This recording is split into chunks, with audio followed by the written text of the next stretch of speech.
नमस्कार, चेतना टुडे में आपका स्वागत है। सबसे पहले एक नजर अब तक की खास सुर्खियों पर। सरकारी अस्पताल में मुफ्त हुई ओपीडी और आईसीयू सेवाएं, बैठक में हुआ था निर्णय। नूतन जिनालय एवं दादावाड़ी में प्राण प्रतिष्ठा का भव्य आयोजन। और अभिभाषकों का आंदोलन जारी रखने का ऐलान, धरना प्रदर्शन शुरू। प्रभारी मंत्री पारस जैन की अध्यक्षता में रोगी कल्याण समिति की बैठक में जिला चिकित्सालय में आईसीयू और ओपीडी की सेवाएं निःशुल्क दिए जाने सहित अन्य निर्णय लिए गए। बर्न यूनिट का जन सहयोग के माध्यम से स्वरूप बदले जाने पर सहमति व्यक्त की गई।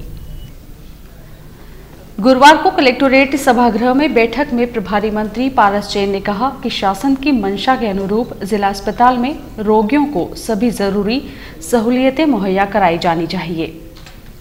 रतलाम विधायक श्री काश्यप ने लॉन्ड्री, कैटरिंग के अलावा सफाई व्यवस्था और कैंसर रोगियों की समस्या से जुड़े मुद्दे बैठक में रखे।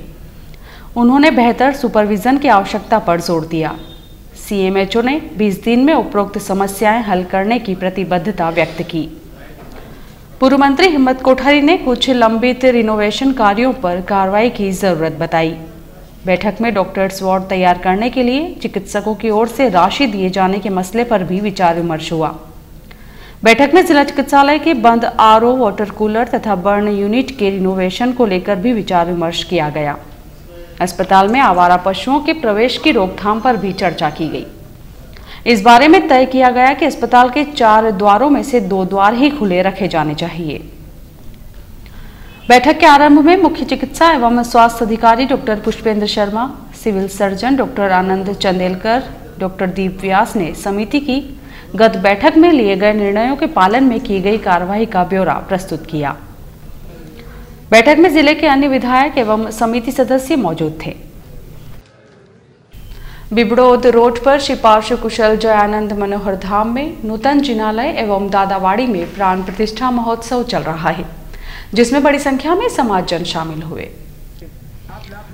पूज्य श्री पीयूष सागर जी महाराज साहब आदि ठाणा 5, पूज्य श्री विचक्षण श्री जी महाराज साहब आदि साध्वी रत्न मंडल की पावन निश्रा में श्री पार्श्व कुशल जयानंद मनोहर धाम में श्री संखेश्वर पार्श्वनाथ भगवान एवं दादा गुरुदेव, नाकोड़ा भगवान, पद्मावती माता एवं अनेक देवी देवताओं की प्राण प्रतिष्ठा सभी महाराज साहब की पावन निश्रा में एवं मनोज भाई हरन के सानिध्य में हुई। प्रतिष्ठा महोत्सव में समस्त साधु संतों को श्री संघ द्वारा एवं ट्रस्ट मंडल द्वारा कामली उड़ाई गई व प्रति चिन्ह भेंट किए गए। अतिथि के रूप में पूर्व मंत्री हिम्मत कोठारी, जिलाधीश राजू दुबे, पुलिस अधीक्षक डॉक्टर जी के पाठक, पूर्व मंत्री मेघराज जैन एवं मुंबई, मद्रास, कर्नाटक, चेन्नई, अहमदाबाद, कुकड़ेश्वर, इंदौर, नरसिंहगढ़ कई जगहों से संघ के अध्यक्ष भी उपस्थित थे, जिनका बहुमान ट्रस्ट मंडल के अध्यक्ष मोहन राज चोपड़ा आदि ने किया। एक किशोरी के साथ 23 दिनों तक ज्यादती करने वाले गिरफ्तार 2 आरोपियों को न्यायालय के आदेश पर जेल भेज दिया गया है, जबकि 2 अन्य को पुलिस तलाश रही है। इस मामले में महिला पुलिस ने 4 आरोपियों के खिलाफ लैंगिक शोषण अधिनियम में प्रकरण दर्ज किया है। गुरुवार को शहर के जवाहर नगर में रहने वाली एक किशोरी ने महिला पुलिस थाना पर अपने अभिभाषक के साथ पहुंच जवाहर नगर में ही रहने वाले आरोपी दुष्कर्मी चेतन पिता ईश्वर सिंह और उनके दोस्त तप्पू धवन, शंकर और नाना द्वारा लगातार ज्यादती किए जाने की शिकायत दर्ज करवाई थी। किशोरी ने मीडिया से चर्चा में घटना की जानकारी देते हुए बताया, सर मैं 4 से आ रही थी मेरी फ्रेंड के साथ में।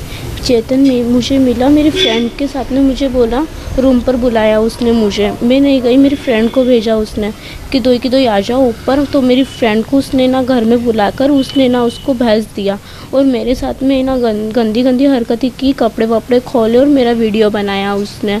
वीडियो बनाया। दादी की डेथ होने के बाद में मैं घर पर आई। घर पर मैंने मम्मी को कुछ भी नहीं बताया। उसने मुझे धमकी दी कि मैं ये कर दूंगा, तेरे भाई को मार दूंगा, तेरी बहनें कहीं पे भी दिखेगी बहनों को किडनैप ऐसे से करवा दूंगा, यूँ बोला मुझे। फिर मैंने फिर उसको कुछ भी नहीं बोला। फिर उसने डोंगरे नगर मुझे लेकर गया घर तो 4 बत्ती पर मिला मुझे, डोंगरा नगर घर पर ले गया। घर पर ले जाने के बाद में मेरे साथ में ऐसी गंदी गंदी हरकतें की उसने। ये बोला कि अगर तू नहीं चली तो मैं तेरे भाई को मार दूंगा, तेरे पापा कहीं पे भी मिलेंगे, पापा को मार दूंगा, मम्मी को मार दूंगा, ऐसे से बोला। घटना के प्रकाश में आने के बाद एसपी डॉक्टर जी.के. पाठक ने तुरंत आरोपियों की गिरफ्तारी के निर्देश दिए। महिला पुलिस ने शंकर और नाना को गिरफ्तार कर शुक्रवार को न्यायालय में पेश किया, जहां से उन्हें जेल भेज दिया गया है। आरोपियों के खिलाफ बलात्कार, बाल संरक्षण अधिनियम एवं SC/ST एक्ट के तहत प्रकरण दर्ज किया गया है। डॉक्टर पाठक ने बताया, एक बच्ची है 15 साल की, कल वो मेरे पास आए थे, उसकी मदर एंड एडवोकेट। उनने बताया उस बच्ची के साथ एक लड़का जो है उसका 2-3 साल से संबंध बनाया था। उसके बाद शायद उसने कुछ उसकी फ़ोटो भी खींच ली। उसके साथ साथ उसके 3 दोस्तों ने भी उसके साथ संबंध बनाए।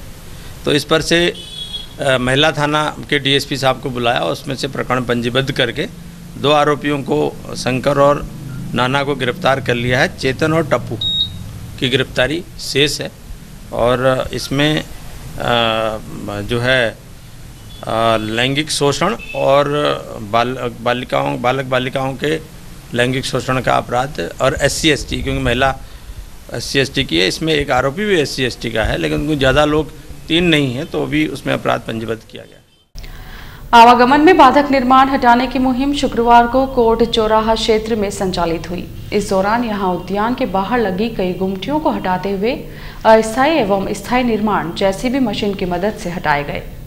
इस मुख्य मार्ग से निर्माण हटाए जाने के बाद आवागमन में सहूलियत होने लगी है। शहर में पिछले महीने भर से चल रही यातायात में बाधक निर्माण हटाने की मुहिम अंततः शुक्रवार को जब कोट चौराहा से आरंभ हुई तो देखते ही देखते एक के बाद एक कई निर्माण हटा दिए गए। सबसे पहले चौराहे पर रेस्टोरेंट के बाहर दुकानदारों द्वारा लगाए गए लोहे के शेड, भट्टियां सहित अन्य निर्माण तोड़े गए। इसी क्षेत्र में कई दुकानदारों ने नाली के बाहर तक ओटलों का निर्माण कर लिया था, जिन्हें भी हटा दिया गया।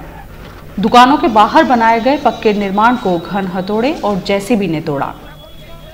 चौराहे पर दुकानों के बाहर कार्रवाई पूरी करते हुए दल ने कालिका माता उद्यान के बाहर लगी करीब 1 दर्जन से अधिक गुमटियों को हटाने की कार्रवाई शुरू की।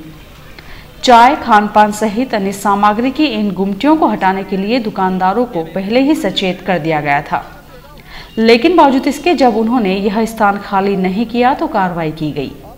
यहां भी JCB की मदद से निर्माण तोड़े गए। अंबेडकर मैदान क्षेत्र में ऑटो गैरेज सहित अन्य गुमटियों को हटाने के साथ ही छतरी पुल पर भी मुहिम चली। इस दौरान तहसीलदार संजय वाघमारे के साथ अन्य अधिकारी उपस्थित थे।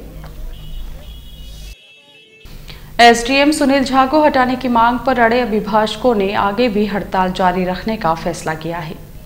उनका कहना है कि जब तक श्री झा को हटाया नहीं जाएगा, आंदोलन जारी रहेगा। अपनी मांग के एवज में निर्णायक आंदोलन की शुरुआत करते हुए शुक्रवार को जिले भर के अभिभाषक न्यायिक कार्य से विरत रहे। वकीलों की हड़ताल से न्यायिक कार्य के लिए कोर्ट में मुवक्किलों व अन्य व्यक्तियों को भारी परेशानी का सामना करना पड़ा। न्यायालय परिसर में वकीलों ने धरना दिया और प्रशासन के खिलाफ जमकर नारेबाजी की। शाम को जिला अभिभाषक संघ की ओर से न्यायालय परिसर में प्रेस वार्ता को जिला अभिभाषक संघ के अध्यक्ष संजय पवार व सचिव दीपक जोशी ने संबोधित कर बताया कि हमारा यह आंदोलन अभिभाषकों के सम्मान को लेकर तो है ही, कानून के दुरुपयोग को रोकने के लिए भी है। उन्होंने आरोप लगाया कि पुलिस और प्रशासन दंड प्रक्रिया संहिता की धारा 151 का दुरुपयोग कर रहे हैं। इस धारा के तहत किसी व्यक्ति को 24 घंटों से अधिक समय तक निरुद्ध नहीं रखा जा सकता, किंतु पुलिस व प्रशासन लगातार कानून का उल्लंघन कर रहे हैं। अभिभाषकों का आंदोलन जारी रहेगा। यदि शीघ्र मांग नहीं मानी गई तो यह आंदोलन अन्य जिलों में भी फैल जाएगा।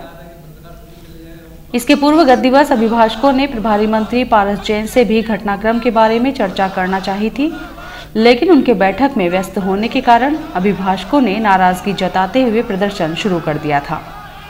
इस पर श्री जैन ने कहा कि अभिभाषक प्रमाण के साथ आरोप की शिकायत करें, जांच करवा लेंगे। बात ये थी कि उनने मेरे से कहा था कि मिलना चाहते हैं। मैंने कहा आप 5:30-6 बजे करीब आ जाओ, 5:30 बजे मैं मिल लूँगा। अब यदि आए तो कम से कम टाइम का इंतजार तो करना चाहिए। मैं तो सुबह से घर से निकला हूँ, इनकी वकालत हो गई कोर्ट में होने के बाद। इन लोगों को जब मिले से मिलना था तो रुकना था। पहले ही वो तो चाहे जो ये जिंदाबाद मुर्दाबाद फतेहाबाद करने लगे। आखिर वो भी प्रजातंत्र में रहते हैं, वकील लोग हैं, इस बात को उनको समझना चाहिए। और अभी जब मेरे को एसपी साहब ने कहा तो मैंने कहा आ जाए मिल ले, यदि उनको अभी भी मिलना है तो मेरे से बात कर ले, ठीक है। और यदि किसी के खिलाफ कोई आरोप प्रमाण है तो वो लिख के दे, एफिडेविट दे, जिस पर हम जांच कराएंगे, फिर कार्रवाई करेंगे। प्रभारी मंत्री पारस जैन ने गुरुवार को शासकीय विनोबा कन्या उच्चतर माध्यमिक विद्यालय के नवीन भवन का विधिवत शिलान्यास किया। इस भवन की लागत 1,23 लाख रुपए है। प्रभारी मंत्री श्री जैन ने आशा व्यक्त की कि नए भवन के निर्माण से छात्राओं को अध्ययन में सुविधा होगी। प्राचार्य SL गौड़ ने कहा कि यह स्कूल पटरी पार औद्योगिक क्षेत्र का एकमात्र शासकीय कन्या उच्चतर माध्यमिक विद्यालय होगा। इस अवसर पर शहर विधायक चैतन्य काश्यप, आलोट विधायक जितेंद्र गहलोत, महापौर शैलेंद्र डागा, जिला भाजपा अध्यक्ष बजरंग पुरोहित आदि उपस्थित थे। प्रदेश में 5 करोड़ रुपए से अधिक गेहूं के व्यापार पर 5% वैट कर लागू को समाप्त किए जाने और सीमा को 20 करोड़ तक बढ़ाए जाने की मांग को लेकर प्रभारी मंत्री पारस जैन एवं शहर विधायक चैतन्य काश्यप को दी grain and seeds merchant association Ratlam ने अध्यक्ष सुरेंद्र चत्तर के नेतृत्व में ज्ञापन सौंपा। ज्ञापन में राज्य शासन से व्यापारियों को राहत देने की मांग की गई। इस मौके पर एसोसिएशन के अन्य पदाधिकारी मौजूद थे। गुरुवार को शहर में 30 मिनट के अंतराल में 2 महिलाओं के गले से मंगलसूत्र झपटने की वारदात में पुलिस बदमाशों तक पहुंच गई है। आधिकारिक सूत्रों के अनुसार पुलिस ने दोनों ही वारदातों में शामिल बदमाश को धर दबोचा है, जिसे महिला ने पहचान लिया है। महिलाओं से झपटे गए मंगलसूत्र की बरामदगी बाकी है। इस मामले का आधिकारिक रूप से खुलासा SP डॉक्टर JK पाठक के भोपाल से लौटने के बाद होगा। डॉक्टर विक्रांत भूरिया मित्र मंडल द्वारा सांसद ट्रॉफी की शुरुआत नेहरू स्टेडियम पर मुख्य अतिथि डॉक्टर विक्रांत भूरिया, डॉक्टर राजेश शर्मा, अध्यक्ष विनोद मिश्रा एवं प्रभु राठौर के आतिथ्य में हुई। शुभारंभ समारोह में डॉक्टर भूरिया ने कहा कि युवा वर्ग खेल मैदान से जुड़े। उन्होंने खेल भावना से शहर की खेलकूद गतिविधियों को अपना योगदान देने एवं कम समय में स्पर्धा हेतु आयोजनकर्ता की प्रशंसा की। डॉक्टर शर्मा ने शहर के खेल प्रेमी युवाओं से खेल जगत में आगे बढ़कर शहर की पहचान बनाने का आह्वान किया। स्पर्धा अंतर्गत कुल 140 टीमों के करीब 2000 खिलाड़ी भाग ले रहे हैं, जिनके बीच शुरू दिन से ही रोचक मुकाबले आरंभ हुए। और आइए देखते हैं अंत में सुर्खियां एक बार फिर। सरकारी अस्पताल में मुफ्त हुई OPD और ICU सेवाएं, बैठक में हुआ था निर्णय। नूतन जिनालय एवं दादावाड़ी में प्राण प्रतिष्ठा का भव्य आयोजन। और अभिभाषकों का आंदोलन जारी रखने का ऐलान, धरना प्रदर्शन शुरू। चेतना टुडे में आज बस इतना ही। हम फिर उपस्थित होंगे नई हलचल के साथ। तब तक के लिए नमस्कार।